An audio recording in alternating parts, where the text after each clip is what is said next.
Señoras y señores, buenas noches. Solo muy pocos en Cuba manejan los detalles, pero todo parece indicar que fue justamente a partir del 20 de octubre del 2004, tras la estrepitosa caída de Fidel Castro al finalizar un discurso en Santa Clara, que se diseñó el plan D de Dios, pero también D del diablo, para garantizar la sucesión tras la muerte del dictador. El propio Castro desde entonces fue incorporando paulatinamente en sus discursos alusiones a su fallecimiento. Esta es la crónica, para decirlo con palabras de Gabriel García Márquez, la crónica de una muerte anunciada y premeditada, y el final de una vida que durante 48 años condenó a todo un país. El programa de esta noche intenta de alguna manera revisar qué queda detrás del personaje que vivió en la desmesura total y que sin embargo resultó absolutamente incapaz e ineficaz de gobernar lo pequeño y en lo cotidiano, que es donde realmente hay que gobernar. Fidel Castro Ruz, protagonista esta noche de Raíces y Recuerdos. Benditos sean los labios de mi abuela, dejándome el pasado en los oídos.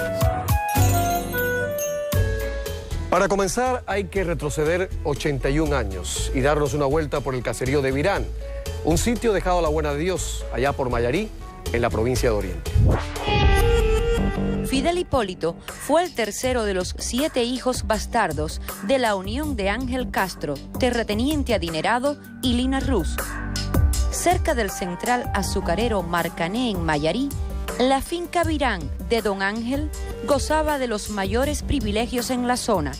Cuentan que el padre de Fidel, hombre rudo de origen español, poseía miles de hectáreas de tierra donde explotaba la madera, el ganado, la caña y además las comunidades de inmigrantes haitianos que trabajaban por miserables salarios para él.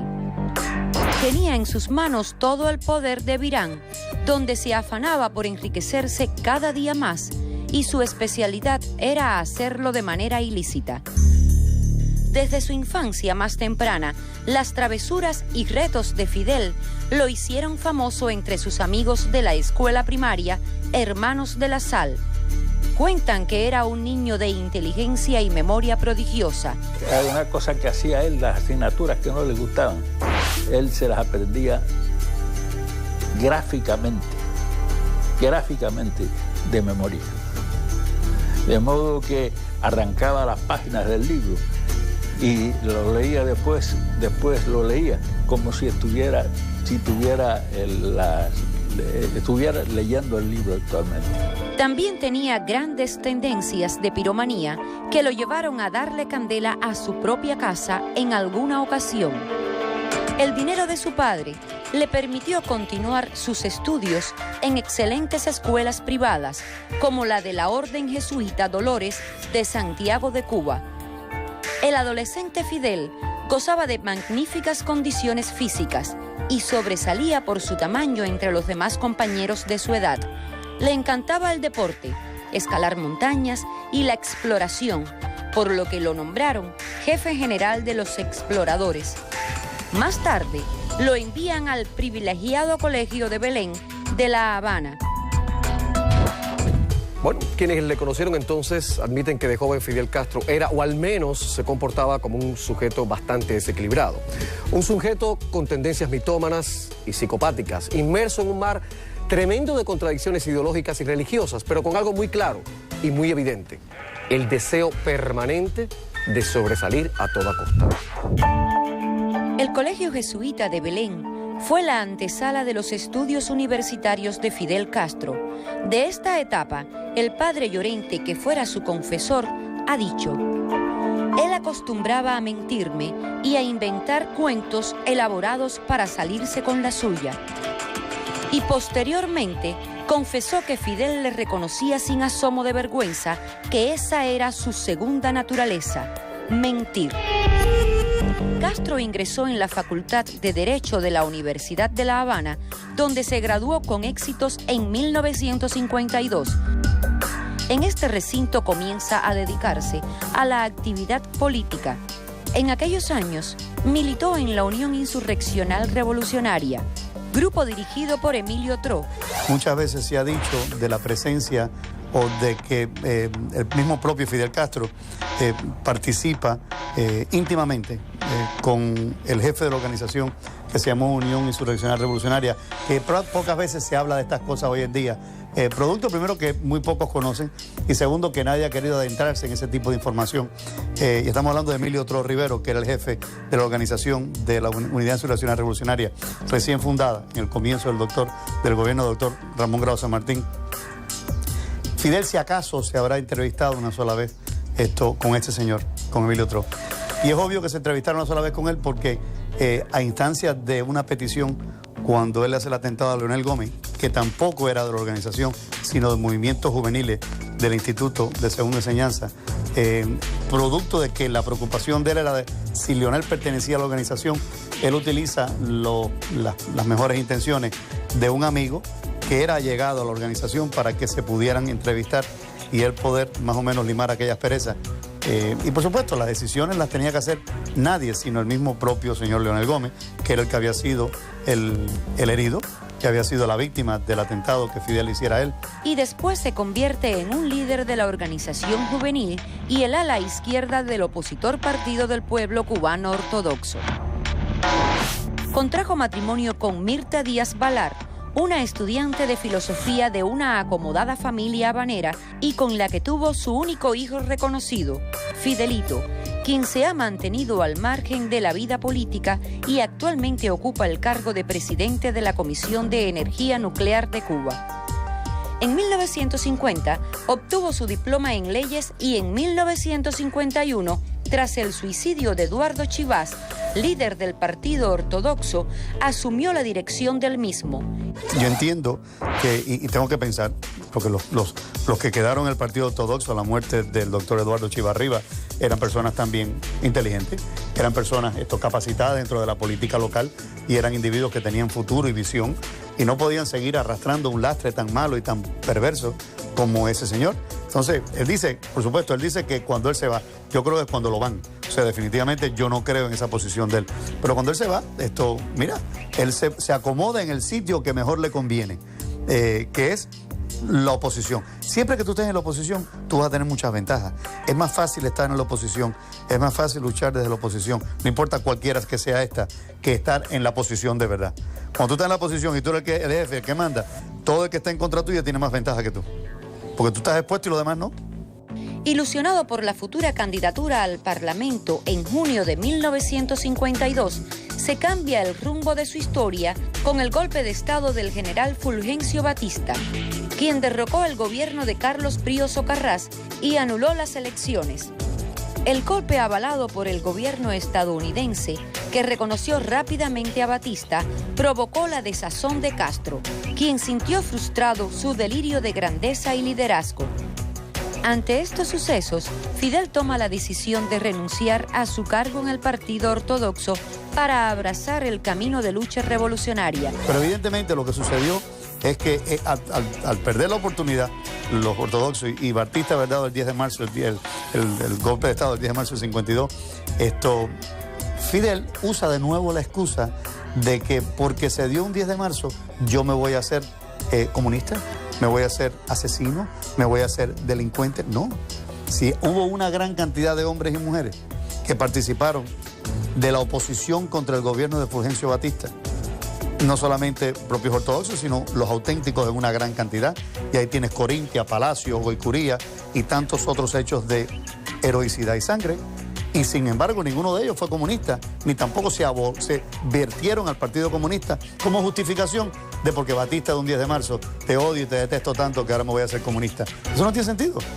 Esta es la etapa de formación de la organización clandestina armada con fines de golpe de Estado. Enseguida, la primera gran locura de Fidel Castro y además, cómo descubrió, cómo conoció y se enamoró de Adolfo Hitler. Aquí, en Raíces y Recuerdos. I know your word. First of all, we are communists. And of course, I have said very clear that we are not communists. Very clear. ¿En qué fecha se funda oficialmente el movimiento 26 de julio? junio de 1955, septiembre de 1956 o diciembre de 1954. Raíces y recuerdos. Raíces y recuerdos. La respuesta correcta es junio de 1955. Sangre, fracaso y una idea macabra y retorcida. Responsabilizar a José Martí de algo que jamás él habría aprobado. El asalto al cuartel Moncada. El 26 de julio de 1953 fue un día que conmovió a Cuba. Un grupo de jóvenes mal orientados por sus líderes y con confusas ideas revolucionarias se creyeron que arreglarían el mundo si lograban derrocar con un ingenuo y mal preparado golpe de Estado al general Fulgencio Batista. De esta manera se produce el asalto al cuartel Moncada. Bajo la dirección de Fidel Castro, deciden embestir este punto estratégico debido a su importancia ubicado en la ciudad de Santiago de Cuba, capital de la provincia oriental. Era la segunda fortaleza militar del país, que en ese entonces estaba ocupada por unos 1000 hombres. Pensábamos tratar de provocar un levantamiento nacional para el derrocamiento de Batista. Caso de no lograrse el levantamiento nacional, o en el caso de que Batista pudiera reaccionar con fuerzas superiores y atacarnos aquí en Santiago de Cuba, la idea nuestra era con las armas del cuartel Moncada marchar a las montañas y librar la guerra irregular en las montañas. En la madrugada de ese día, 135 hombres vestidos con uniformes del ejército y dirigido al parecer desde lejos por Fidel, establecían el plan de ataque. Se organizaron en 3 grupos, el primero de los cuales, bajo la dirección de Castro, atacaría la fortaleza. Los otros 2 grupos, dirigidos por Abel Santamaría y Raúl Castro, respectivamente, tratarían de tomar 2 importantes edificios contiguos al cuartel, el Hospital Civil y el Palacio de Justicia. Yo supe lo que hizo Fidel en el cuartel Moncada, cuando atacó el cuartel Moncada, que él no participó en el asalto. Él se quedó en la retaguardia.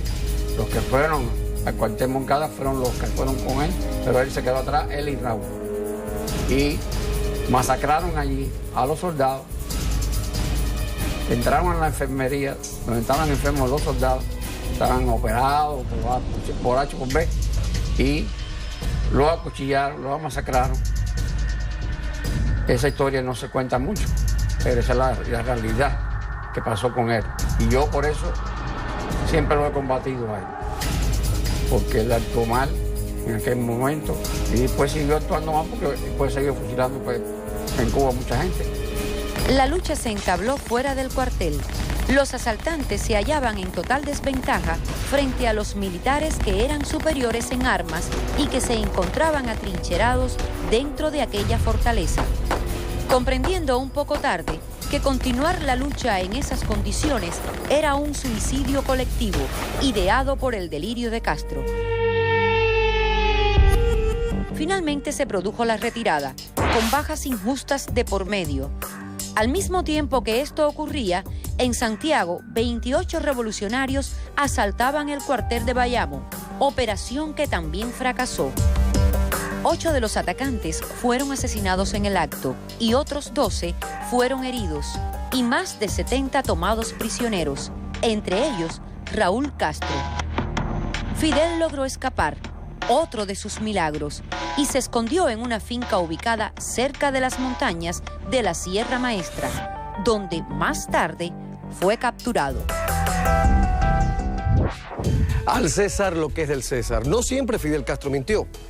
Por ejemplo, durante su estancia en la cárcel calificó eso como la prisión fecunda. Estoy hablando después que asaltó al Moncada. Y tenía razón, estaba en lo cierto, porque justamente allí en esa cárcel, Fidel Castro estudió minuciosa y obsesivamente a Hitler. Algunos creen que allí comenzó todo, la pesadilla mesiánica que condenó a Cuba años después. Fidel Castro, después de organizar el errado asalto al cuartel Moncada, logra escapar con vida porque al parecer nunca llegó a tiempo a dicho lugar y se refugia en una finca en las cercanías de la Gran Piedra. El 1 de agosto de 1953 es capturado y llevado a la prisión provincial de Oriente, conocida como Cárcel de Boniato por su cercanía al poblado del mismo nombre. Entre los prisioneros también se encontraban su hermano Raúl, Juan Almeida Bosque, Melba Hernández, Aide Santamaría y otros 30 de los implicados en el ataque al Moncada. Fidel Castro logró mantener contactos con algunos de los presos comunes y con colegas del exterior, que le permitieron elaborar un documento que redactó durante varias semanas. El 16 de octubre de 1953, ante la audiencia del Tribunal de Santiago de Cuba, asumió su propia defensa, con una pieza oratoria que serviría de denuncia en el juicio y que era al mismo tiempo programa y declaración de futuros y oscuros principios, la cual se conoció como La historia me absolverá, última oración con que concluye dicho alegato. Más tarde, fueron trasladados al llamado presidio modelo de Isla de Pinos. Castro no se daba por vencido en su carrera por el poder y vio esta etapa como de intensa preparación para continuar el combate. Sobre esto declara: nuestra estrategia en la prisión era no perder un solo momento en la preparación política e ideológica para estar más aptos cuando reiniciemos la lucha una vez fuera de la cárcel. Uno de los libros que estudiaba minuciosamente en esta prisión fue Mi lucha, de Adolfo Hitler, literatura que evidentemente lo ilustró para su posterior dictadura. El 7 de julio de 1955, después de ser aprobada una amnistía, se traslada hacia México junto a sus cómplices de lucha para engendrar la revolución desde el exilio. Enseguida, cómo Fidel Castro sobrevivió al asalto al Moncada y a la aventura locoide del yate Granma, aquí en Raíces y Recuerdos.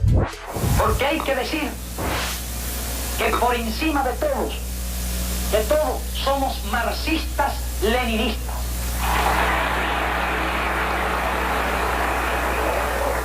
Será la victoria, patria o muerte, venceremos. ¿De qué puerto parten Fidel Castro y el resto de los expedicionarios del yate Granma? ¿Veracruz, Tuxpan o Miami? Raíces y recuerdos. Raíces y recuerdos. La respuesta correcta es Tuxpan. Y ahora recordaremos cómo y dónde Fidel Castro consigue a uno de sus aliados más importantes, el hombre que de alguna manera le garantizó su pasaporte a la fama mundial. Después de pasar 2 años en el presidio de Isla de Pinos, Castro decide preparar la lucha armada desde el exilio y se marcha a México, un poco después que lo hiciera su hermano Raúl. Desde ese país, fundan el Movimiento 26 de Julio, organización clandestina creada con el fin de derrocar al gobierno existente, el de Fulgencio Batista. Allí conocen al Che Guevara, de quien Fidel mismo asegura que desde aquellos años profesaba una ideología marxista. Otros testimonios corroboran que era trotskista y apoyaba el estalinismo ruso, doctrina que se puso de moda entre muchos intelectuales y artistas en el país azteca. En la Ciudad de México se entrenó el grupo de futuros guerrilleros en el rancho Santa Rosa del Chalco, donde tomaron clases prácticas de tiro con varios tipos de armas y cursos de táctica militar con el general Alberto Bayo. Cualquier revolución tú la tienes que hacer con dinero. Y esto es una historia de muchos años. Lo han escrito filósofos a través de todas las luchas intestinas, no solamente de América, sino de Europa. Para hacer revolución hace falta dinero y más dinero. No acaba la menor duda. Y cuando se acabe eso, hace falta más todavía. Son las 3 cosas más importantes: dinero, dinero y más dinero. ¿Quién era el que tenía también dinero? Aquellos que no estaban con él. ¿Y quién era un factor muy importante? El doctor Carlos Prío Socarrá.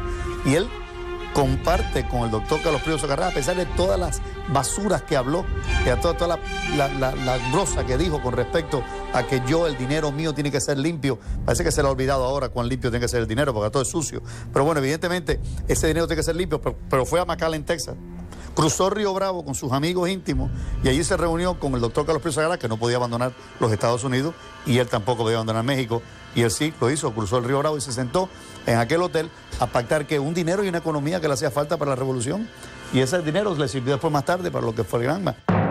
Posteriormente salen del puerto de Tuxpan, Veracruz. El desembarco del Granma estuvo previsto para 2 días antes, pero por falta de conocimientos en navegación, sobrecargan el barco y pierde velocidad. El 2 de diciembre de 1956, desembarcó el yate en Playa Las Coloradas con 82 hombres. Y mi pelotón fue el último en bajar. Y de todos los expedicionarios, el Che y yo los últimos en abandonar el Granma, que por cierto, cuando nos bajamos por la proa, el Che y yo comentábamos que en definitiva cómo se llamaba este barco, y no le habíamos el nombre, y él dijo, seguramente en la popa lo tiene. Entonces yo fui caminando hasta la popa del barco para ver y vi, y así le comuniqué el que se llama Granma. En la batalla de Alegría de Pío, el grupo es sorprendido y ametrallado por el ejército batistiano desde sus aviones, pero una vez más, casualmente, Fidel y su hermano Raúl vuelven a salir ilesos y quedan entre los pocos sobrevivientes. Pese a que el movimiento 26 de julio continúa operando clandestinamente, habían grandes divisiones y muchas de sus células no están de acuerdo con Castro y sus acciones guerrilleras, quien toma absoluto liderazgo en la Sierra Maestra. La Sierra Maestra, la gran jugada de Fidel Castro en su escalada al poder más absoluto y limitante. El ejército rebelde seguía avanzando en sus propósitos en la Sierra Maestra. Las bajas, la desorganización del ejército de Batista y la manipulación que ejercieron los guerrilleros con los campesinos de la zona que ofrecieron su ayuda incondicional a quienes le prometieron libertad y mejoras fueron factores decisivos en el triunfo de los rebeldes. Cuando ellos lanzaron la última ofensiva en la Sierra Maestra, reunieron alrededor de 10.000 hombres. Y nosotros teníamos 300, pero ya nuestros 300 combatientes eran gente muy veterana. Teníamos relativamente poco parque, pero en esa ocasión defendimos las posiciones. Establecimos por los distintos puntos de penetración en la sierra, establecimos nuestras posiciones y fuimos resistiendo, le fuimos retardando el avance y ocasionándoles bajas. Del 52 al 59, 1.000 asesinatos de los fidelistas, primordialmente, como te digo, a policías, a serenos, aguas, o sea, gente que tenía un uniforme, solamente por tener un uniforme eran candidatos para la muerte. Pero además de eso, en la Sierra Maestra, yo tengo de las memorias de ellos, de lo que hacíamos en la Sierra Maestra, 125 campesinos fusilados en la Sierra Maestra acusados de ser chivatos. Y algunos no tenían juicio ni nada, ¿no? Y ahí los tengo fusilando primordialmente al Che Guevara y a Raúl Castro, primordialmente, pero hay otros, William Galvez, hay otra gente que el mismo Camilo Cienfuegos lo tengo fusilando campesinos, 3 o 4 campesinos en Camagüey. La visita de Herbert Matthews, el periodista del New York Times, quien viajó a La Habana en febrero del año 1957, fue un hecho que definitivamente favoreció a Castro. Primeramente lo lanzó a la palestra internacional y desmintió la teoría de que el movimiento revolucionario no tenía líder, porque su cabeza, Fidel Castro, había muerto en el desembarco del Granma. Contrary to rumors in the capital, we both seem to be here in the Sierra Maestra, not only in the Sierra Maestra, but on top of Pico Turquino, the highest point in Cuba. Fidel, I believe you're here. Yes. I am going to tell you what happened. Batista was not the one to admit that he is incapable of defeating us.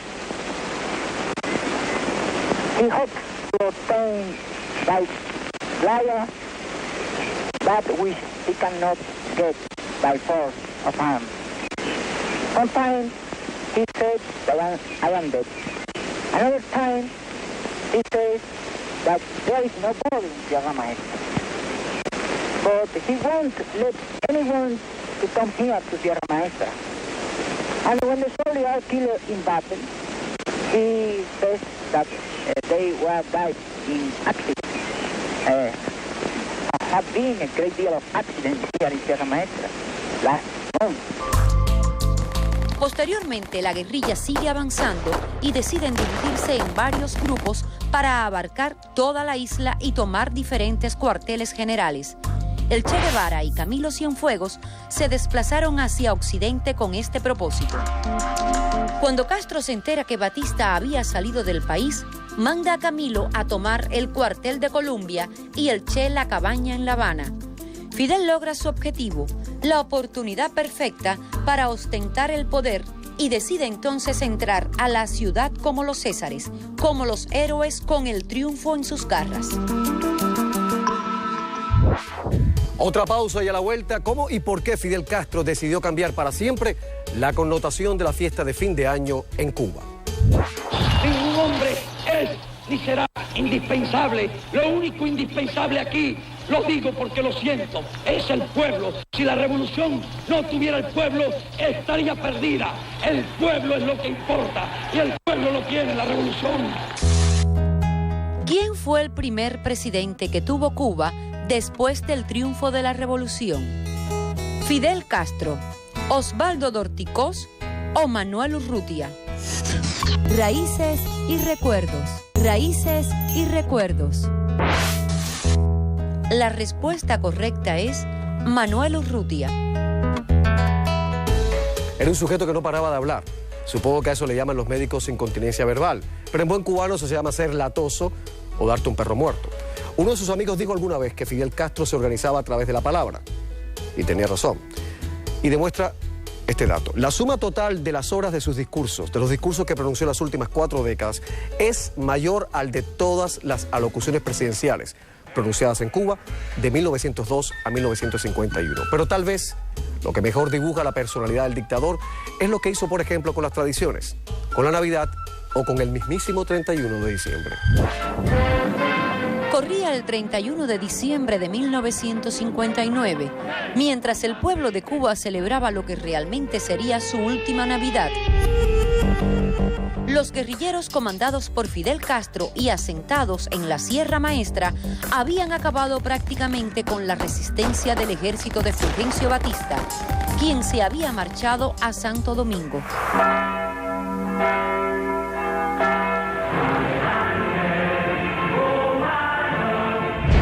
La llamada Caravana de la Libertad inició el desfile triunfal por las principales ciudades de la isla, partiendo de Santiago de Cuba, el 2 de enero de 1959, y encabezada por el barbudo jefe de 33 años, enfundado en su uniforme militar verde olivo y secundado por el Che Guevara y Camilo Cienfuegos, había cumplido su propósito.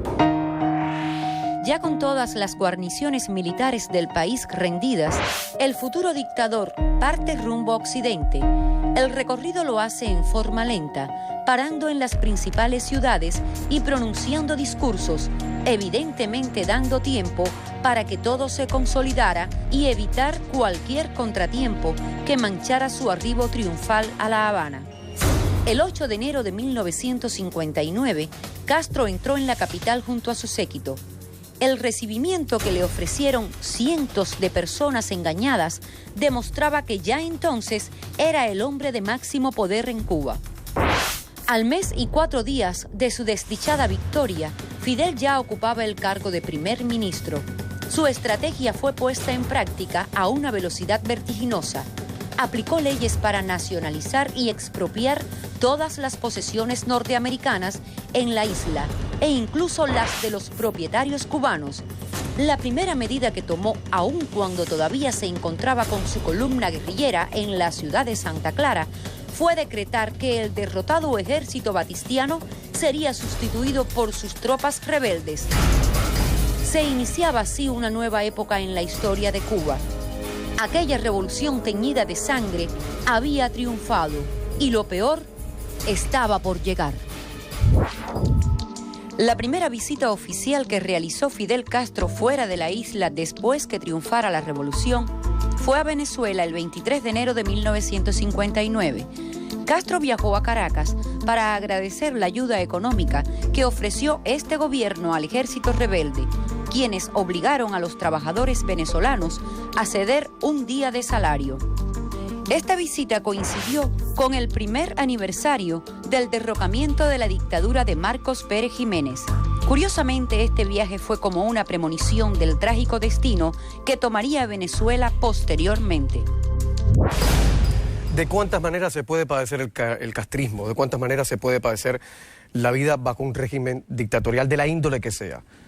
Es la pregunta que mucha gente se hace, me imagino que en Suecia, en Dinamarca, en esos países aburridamente democráticos que no tienen ni idea de lo que puede haber pasado en el Caribe, en Cuba, en los últimos 50 años. Hay 3 personas acá, los primeros invitados esta noche en Raíces y Recuerdos, no serán los únicos, por cierto, que pueden hablar horas y horas del tema. El primero, los voy a presentar, es el señor Ernesto Díaz Rodríguez de Alfa 66. Usted tenía muchas ganas de condenarlo por los datos que tengo, ¿no? Buenas noches. Sí.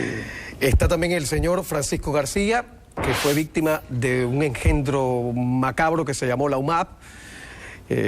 Solzhenitsyn se quedó cortico, ¿no? Corto. Fue el gulag del Caribe. Y el señor Eladio José Armesto, a quien la polémica le sigue por todo Miami. Cada vez que abre su boca es como un vendaval que viene.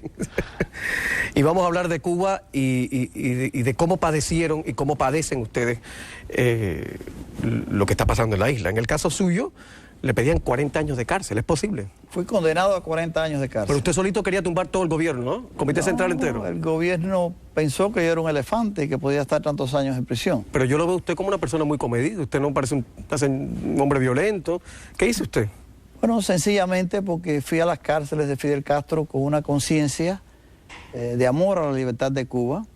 Y cuando uno sabe por lo que lucha y conoce además que tiene la razón, pues todo el daño que el gobierno quiera ocasionarte se revierte contra ellos y te hace más fuerte y te hace más sano también. ¿Cuántos años estuvo en la cárcel usted? 22 años y medio. ¿Usted no soportaría ni siquiera ver películas de esas de cárcel que ponen en los canales de vez en cuando por las noches, ¿no? En televisión. Bueno, sinceramente a mí la cárcel no me hizo ninguna afectación.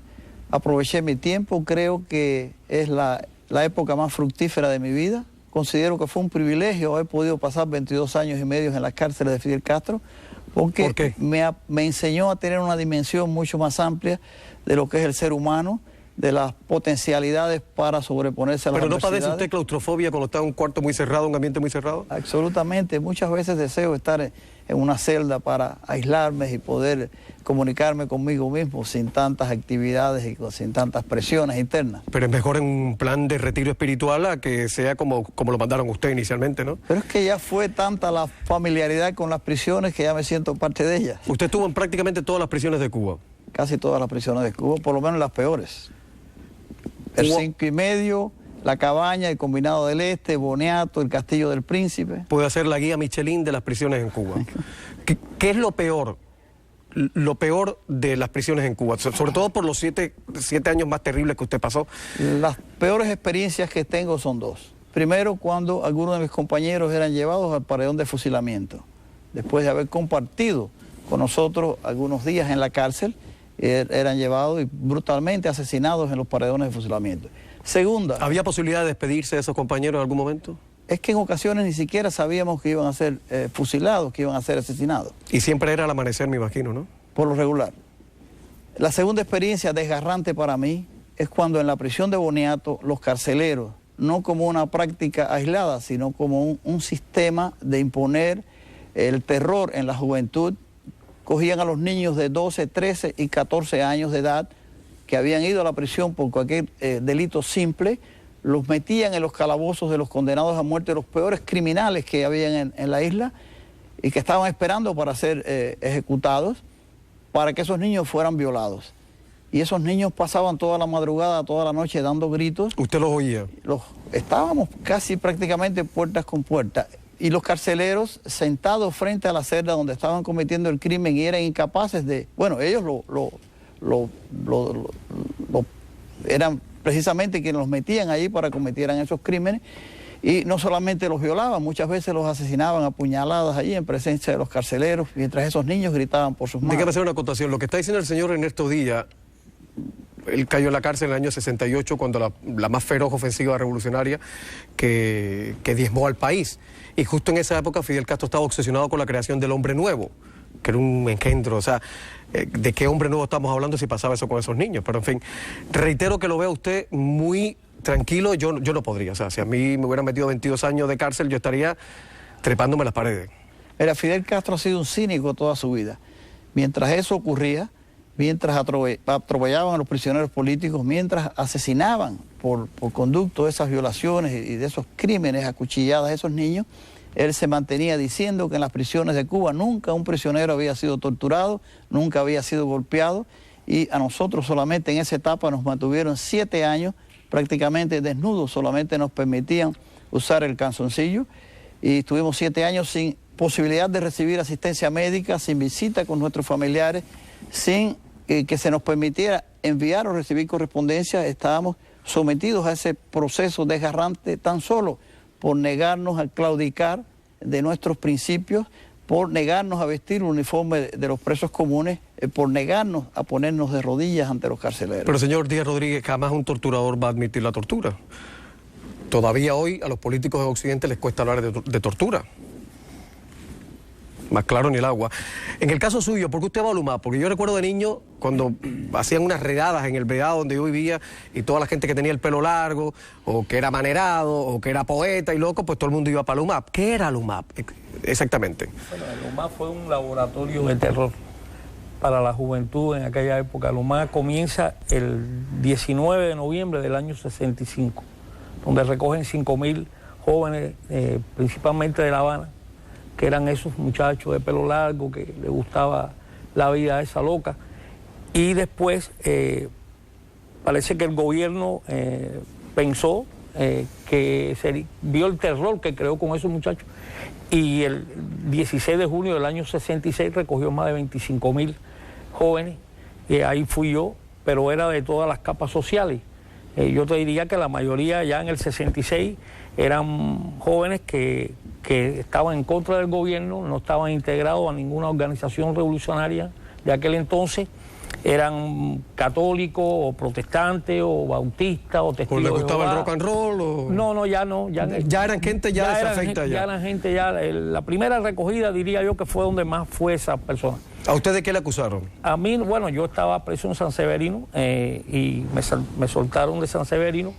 Después llevamos un juicio pidiéndome 30 años y me soltaron, y el mes siguiente que me soltaron me mandaron para Lumap. Usted sabe que no fue un experimento original de Castro, que ya Stalin lo había hecho con mucha fortuna, si se le puede llamar a eso. Bueno, y que después los fascistas en Argentina lo hicieron también de alguna manera, recogían a la gente así. Sí, no me recuerdo el nombre, pero fue un coronel de la KGB que fue el que inició y creó aquello. ¿Qué edad tenía usted cuando lo cargaron?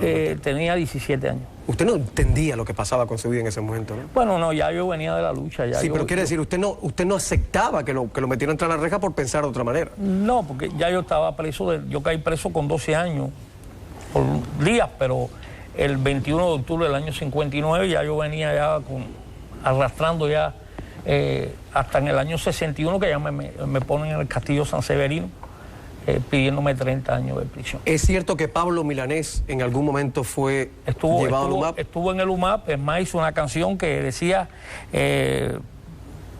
24 horas me separan de mi mamá, 24 horas me separan de mis hermanos.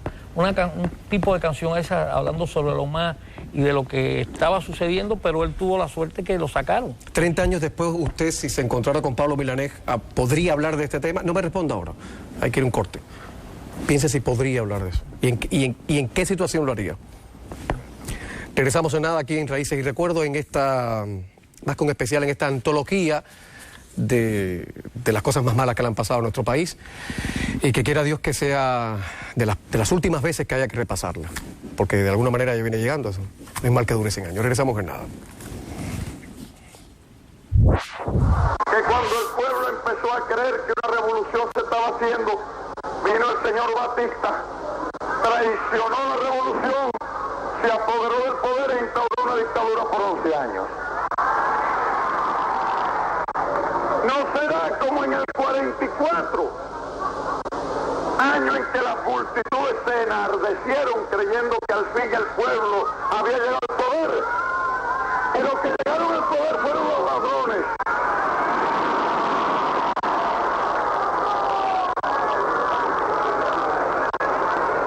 Ni ladrones, ni traidores, ni intervencionistas. Esta vez sí que es la revolución. ¿En qué año Fidel Castro tomó la presidencia de Cuba? ¿1959, 1962 o 1976? Raíces y recuerdos. Raíces y recuerdos. La respuesta correcta es 1976. Nos quedamos con la idea o con la pregunta si Pablo Milanés se acordará de cuando estuvo en LUMAP y si usted podría hablar con Pablo Milanés sobre el tema 30 años después. Bueno, lo primero que le diría a Pablo Milanés es que si olvidó ver los jóvenes cuando lo arrastraban por las guardarrayas de los campos de caña de Cuba, que él lo vivió igual que el cardenal Ortega, cómo lo amarraban desnudo en las cercas de alambre de esas granjas en Camagüey, donde el mosquito mataba a los caballos, igual que oía Ernesto los gritos de esos niños cuando lo violaban, oíamos nosotros los gritos de esos hombres, de jóvenes, porque éramos jóvenes, aunque habían ahí de todas las edades, los gritos que daban amarrados con propios alambres de púa que lo amarraban hasta el cuello para que no pudieran moverse. Y todas las atrocidades que vimos en eso más, de enterrar los hombres en los hoyos como tipo indio, aquí sin darle agua y comida por 3, 4 días. En fin... Señor García, pero los liberales que podrían estar viendo el programa, o la gente desinformada que podría estar viendo el programa, a lo mejor dicen, eran unidades para apoyar la producción, no eran campos de tortura. ¿De qué estamos hablando entonces? Ese fue el nombre que le dio esa tiranía. Usted sabe que ellos son, para buscar nombres, son especiales. Y ellos decían de que ese nombre era producto de que nosotros no éramos confiables para llevarnos al servicio militar regular y darnos un entrenamiento militar. Y por eso nos mandaban a pasar el servicio militar. Era lo que nos decían, al campo. Por eso era la llamada unidad militar de ayuda a la producción, lo cual, del primer momento que llegamos al estadio de Camagüey, nos dijo el comandante Casilla, que fue el que nos recibió a las 3 de la mañana, que apagaron el pueblo para que no nos vieran, que nosotros saldríamos vivos solo de esos campamentos si cumplíamos nuestras metas. Que es más, que el gobierno no le interesaba que nosotros saliéramos vivos, que el gobierno prefería, ya que no éramos serviles a la sociedad, que pereciéramos todos en esos campos. Bueno, ni en eso eran originales, ¿no? Hitler lo tenía claro, el que no era, pues, la eugenesia, ¿no? Claro. Ahora, lo curioso es que usted ha mencionado a Ortega. Cardenal. Por si algún despistado se ha quedado, estamos hablando del cardenal Jaime Ortega de la cabeza de la Iglesia Católica en Cuba, una persona de la que podríamos estar hablando toda la noche, pero hay que dejarlo ahí. Pero quería hablar con Armesto. ¿Usted es católico? Cómo no, por la gracia de Dios. Por la gracia de Dios. Hubo un director de cine español muy simpático, Buñuel, que decía, soy ateo por la gracia de Dios. Pero usted es católico por la gracia de Dios. Sí, es que los ateos creen en Dios también. Hombre, claro. Hombre, es que hay que creer en algo. Sin embargo, usted no cree en el cardenal Ortega, ¿no? Absolutamente no. Lamentablemente, creo que Cuba se merece mejor.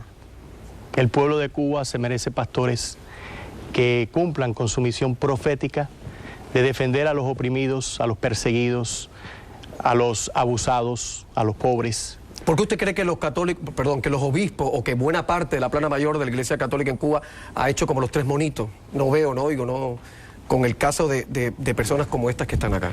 Porque no tienen por dentro fe real y verdadera en nuestro Señor Jesucristo. Cuando un hombre acepta la misión de pastorear una grey, una iglesia, acepta ofrendar su vida si es necesario, si es preciso, para rescatar, para salvar, proteger y defender a ese rebaño. Alberto, lamentablemente, estos señores se ven más como administradores o burócratas religiosos que como pastores. Ya, sí, son profesionales de la iglesia, sí. Es que, claro. Como Castro se convirtió en un profesional de la revolución y ahí ya... Ahora, mi pregunta es, en el caso suyo, que usted es tan rotundo en sus criterios, ¿eso mismo se podría traspolar a ciertos políticos de los dos partidos que nos han dejado esperando 40 y tantos años? Absolutamente. Y que vienen al Versalles, se toman el cafecito cubano y dicen viva Cuba Libre. Lamentablemente, nuestra cúpula política dirigente no ha sabido poder negociar, si se pudiera usar esa palabra, el voto del exilio cubano con fines patrióticos. El voto nuestro con fines de obtener beneficios tangibles y reales para nuestra causa, para nuestro pueblo. Nosotros nunca debemos de olvidar que no vinimos a este país para jugar béisbol, para comernos un perro caliente o tomarnos una Coca-Cola, sino para luchar por la libertad de nuestros hermanos que quedaron atrás. Una pregunta rápida para los tres. ¿Ustedes creen que hay posibilidad de perdón el día después? Bueno, yo creo que el que quiera perdonar, que perdone. ¿Usted no puede perdonar?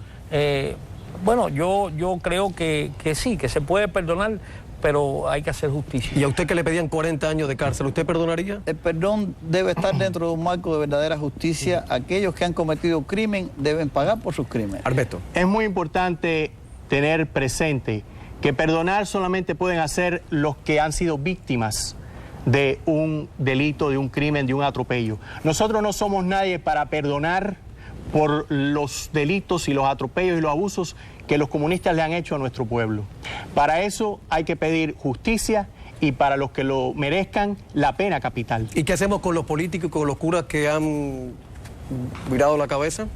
No respondan ahora. Mañana hay una segunda parte y me gustaría que se mojaran un poquito más, sobre todo en el caso suyo. Sí. Que usted siempre hace como titular, porque a mucha gente nos cuesta pensar que cierta gente con mucho nombre ha hecho del oficio del avestruz una carrera, una vida entera. Claro. Y cuando a un hombre le piden 40 años y una persona con 17 años va a una granja de tortura, un campo de trabajo forzado, perdonar y olvidar es muy difícil. Y en el caso de los políticos es imperdonable, porque están aquí para no perdonar y no olvidar, claro.